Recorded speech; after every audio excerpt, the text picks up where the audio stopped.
What's going on? Another edition of From the Bleachers Sports Show.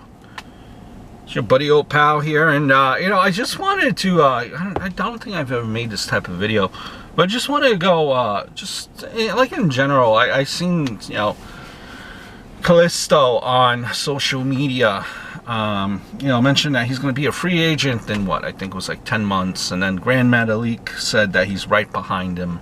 And then Braun Strowman said adios. So it's like just not even in particular that interaction on a whole. I never got why wrestlers and kind of voice their displeasure on social media.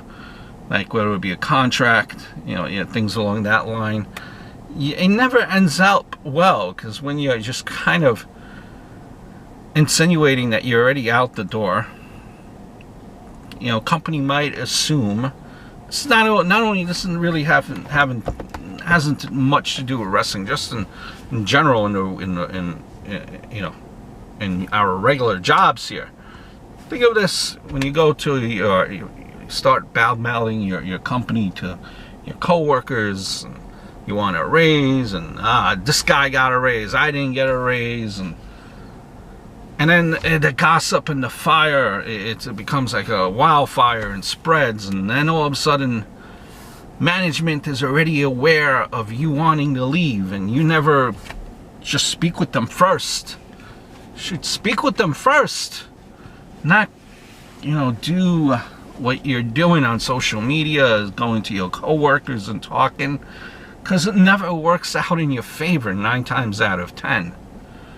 It never does, because no management wants to be bad mouth, or I'm not saying that these wrestlers did do a bad mouth, but they're already saying adios, that they want to leave, that they're a free agent. Well, that things like that I don't feel should ever be put out there in the public, because it never ends up well. For that matter, I've never understood why another, let's say, coworker of yours, you tell them the situation about what's going on at work, and they say, well, adios, goodbye, good riddance. See, it's all about perspective.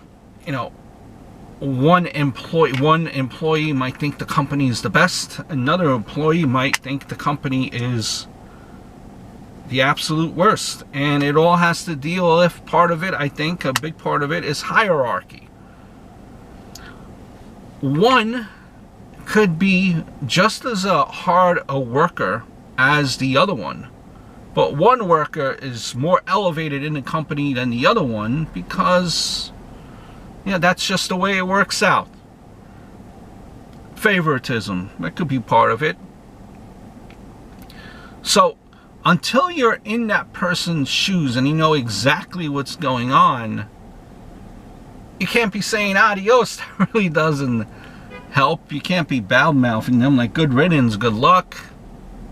Can't be doing that either, because their situation, their perspective might be just as valid as yours is, because you don't know what that person is dealing with.